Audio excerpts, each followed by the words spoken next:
अस्सलाम वालेकुम रहमतुल्लाहि व बरकातुहू।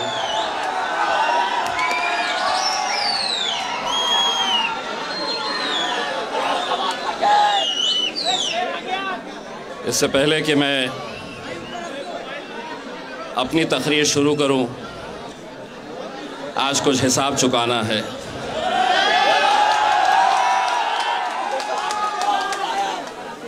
मैं ज़्यादा देर तक अपने जहन में बात रखता नहीं हूँ। पिछले बार बिहार गया था और बिहार जाते वक्त एक सभा थी ऐसी ही इलेक्शन की। वहाँ पर मुझे गाड़ी में किसी ने बताया कि बिहार का मुख्यमंत्री, उत्तर प्रदेश का मुख्यमंत्री, माफ़ करिएगा, यूपी का मुख्यमंत्री योगी आदित्यनाथ ने एक दिन पहले मुसलमानों के ताल्लुक़ से एक बयान दिया था और उसमें ये कहा था कि मुसलमानों ने कटोरा उठा के ये पाकिस्तान चले जाओ। बस वैसे ही गाड़ी के अंदर किसी ने मुझे ये सुनाया और मैं सभा के लिए चला गया और वहाँ जाने के बाद सबसे पहले मैंने यही बात कही कि तकरीर शुरू करने से पहले उसका हिसाब चुकाया जाए। और मैंने क्या कहा था,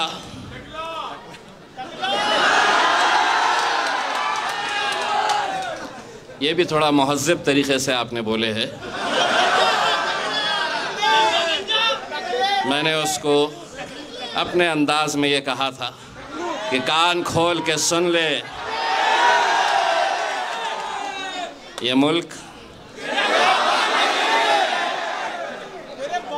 शायद उस दिन उसको समझ में आ गया होगा कि अगर हिंदुस्तान के अंदर कोई वाहिद जमात है जो ईंट का जवाब पत्थर से देने की ताकत रखती है, वो मजलिस इत्तेहादुल मुस्लिमीन है। जिस ज़बान में तुम बात करेंगे उसी ज़बान के अंदर तुम्हें जवाब दिया जाएगा। वो उसका हिसाब था, आज शक्ति कपूर का हिसाब लिया जाएगा। उन्होंने, किसी ने उनसे कहा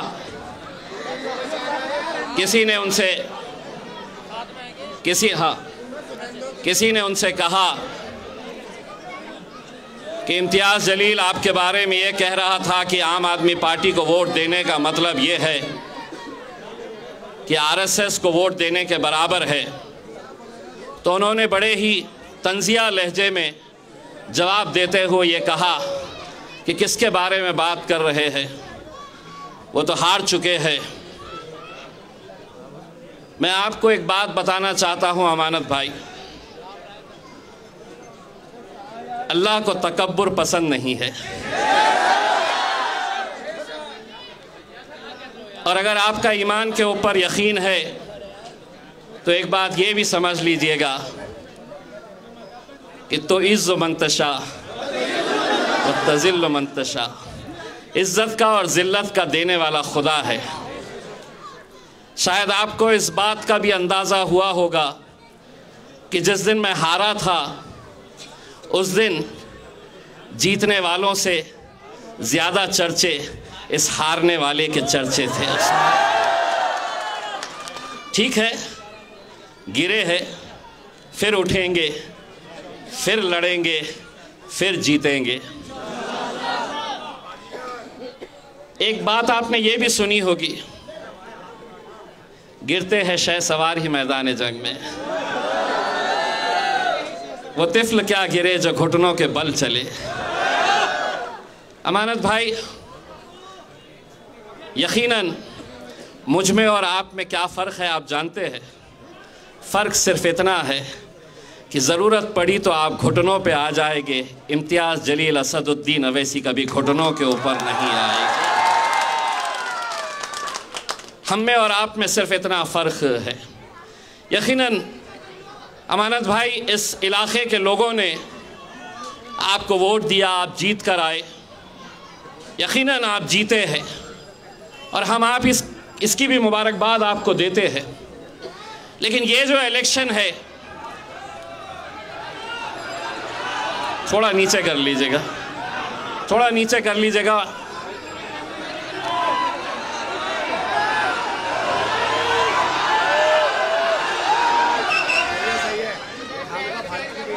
इससे एक बात तो साबित होती है कि मेरा चेहरा शक्ति कपूर के जैसा नहीं है।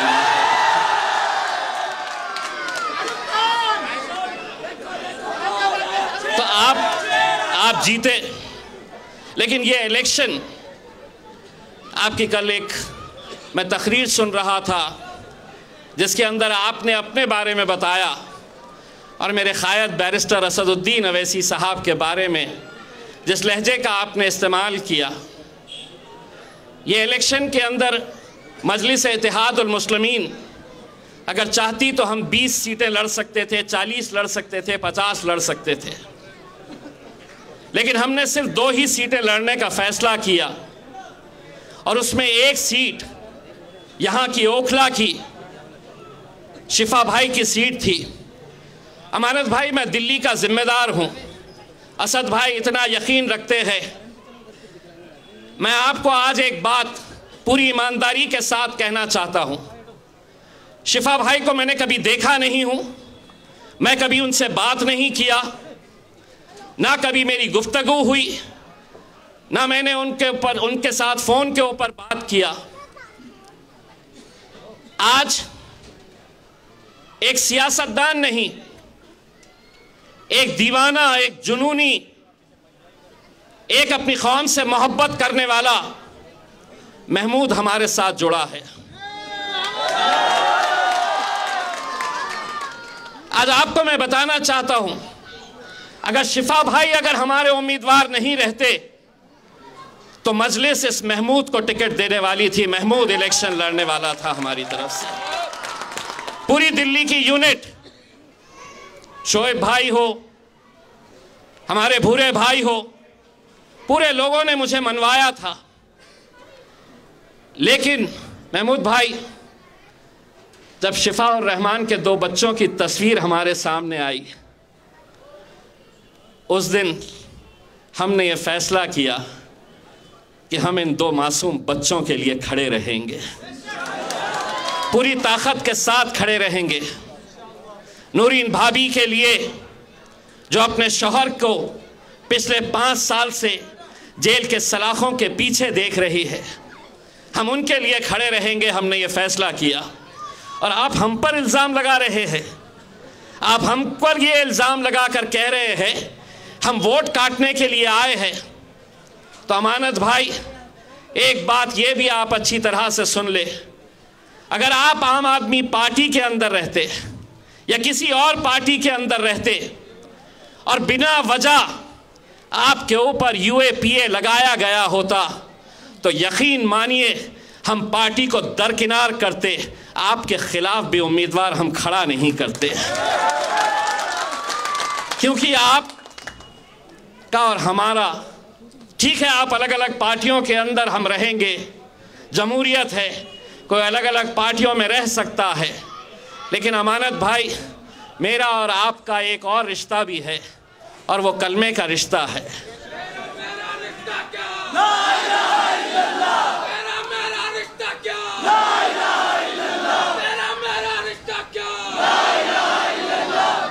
आपने बड़े अकड़ कर ये बात कही कि कौन इम्तियाज जलील। जब आप केजरीवाल जिंदाबाद के नारे लगा रहे थे, ये वही इम्तियाज जलील अपने आका मोहम्मद मुस्तफ़ा सल्लल्लाहु अलैहि वसल्लम के ख़िलाफ़ जब गुस्ताखी हो रही थी तो आपकी पार्टी इस मुद्दे के ऊपर रास्ते पर नहीं आई थी। हमने हिंदुस्तान की तारीख के अंदर इतनी बड़ी रैली निकाली नहीं गई थी। जब आप अरविंद केजरीवाल जिंदाबाद के नारे लगा रहे थे तो मैं लब्बैक की आवाज दिया तो हजारों की तादाद के अंदर उस सरजमीन के ऊपर जहां पर शिवसेना और भारतीय जनता पार्टी की हुकूमत है, तुम अपने मालिक के लिए नारे लगा रहे थे और हम नारे तकबीर अल्लाहु अकबर कहकर रस्तों के ऊपर निकले थे। इसमें ये फर्क है हम में और तुम में। ये जो हवा चल रही है ना कहीं आपको भी महसूस हो रहा है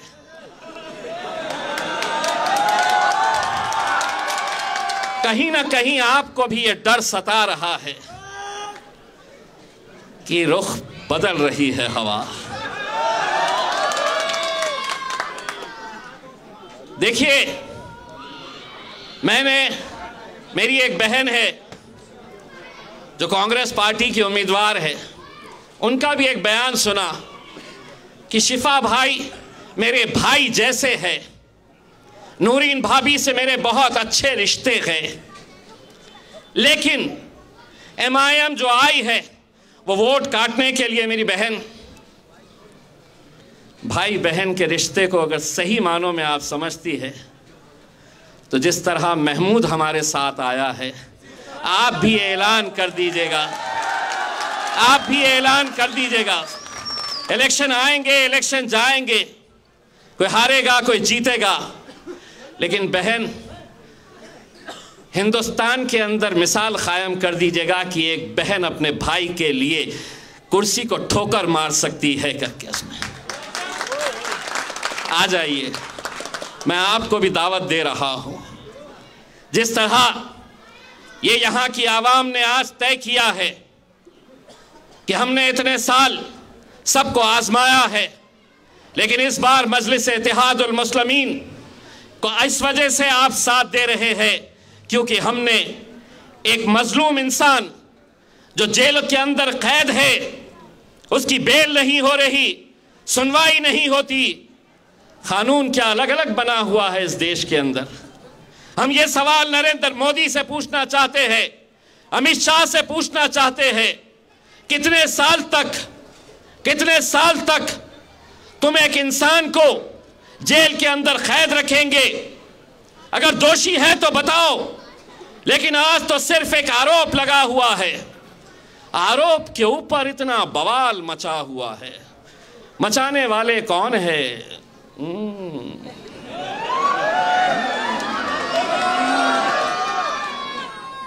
बड़ा जहां असद साहब जा रहे हैं, जहां जा रहे हैं, आपने एक दंगाई को टिकट दे दिया, दंगा करने वाले को टिकट दे दिया, दंगे के आरोपी को टिकट दे दिया। तो एक बात सुनो, और नरेंद्र मोदी अमित शाह को भी सुनाओ ये बात। अगर मेरा भाई शिफा अगर दंगाई तुम उसे बता रहे हो,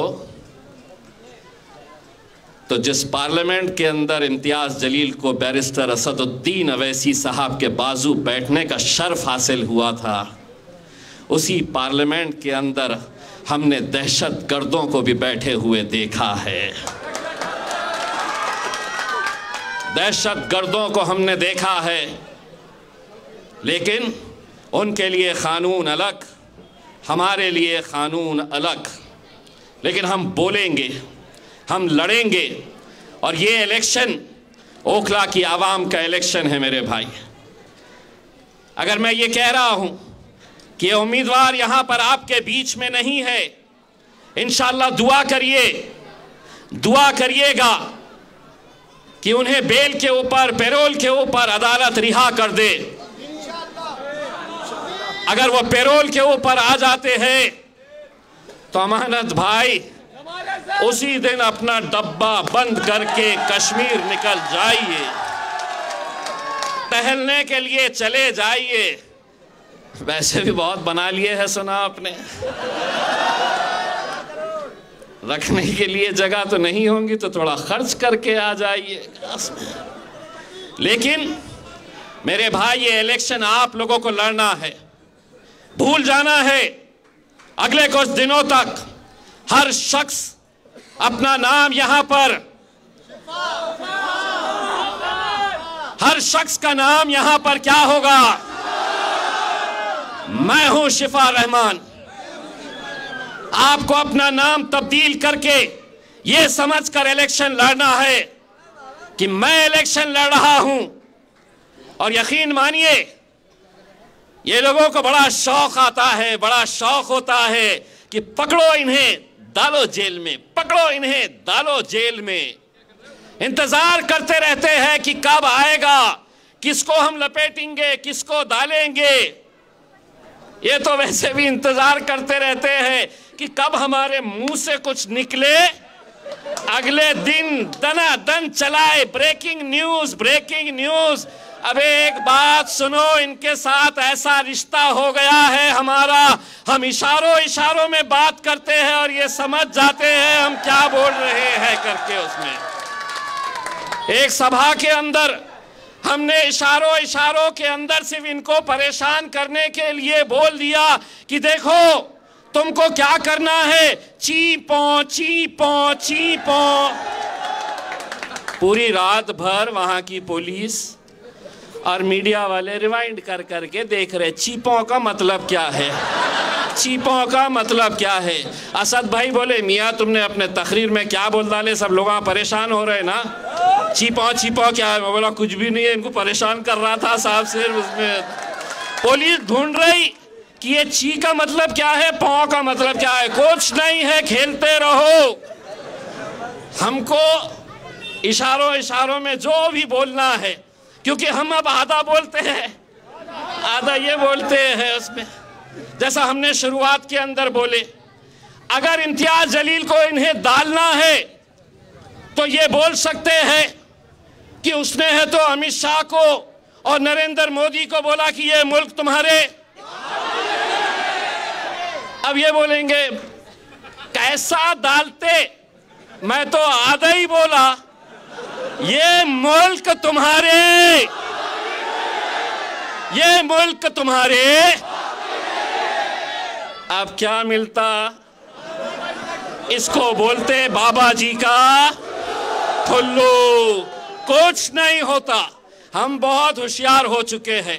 इंशाअल्लाह मैं आप लोगों से ये दरख्वास्त कर रहा हूं, एक एक घर जाइए, जो अपने नहीं है उन्हें मनाइए, जो हमसे दूर है उन्हें समझाइए और ये बताइए ये इलेक्शन उन दो छोटे मासूम बच्चों के लिए है, हमारी भाभी के लिए है। और इसी तरह से हमने जो ताहिर हुसैन साहब को वहाँ पर दिया है, उनको कामयाब करिए।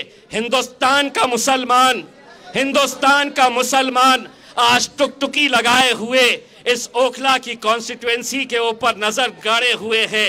वो देखना चाहता है कि वाकई में इंसान यहाँ पर रहते हैं या उनका ज़मीर मर चुका है। आपको 5 तारीख के दिन ये साबित करना है कि यहाँ इंसान रहते हैं और उनका ज़मीर जिंदा है। नारे तकबीर, नारे तकबीर।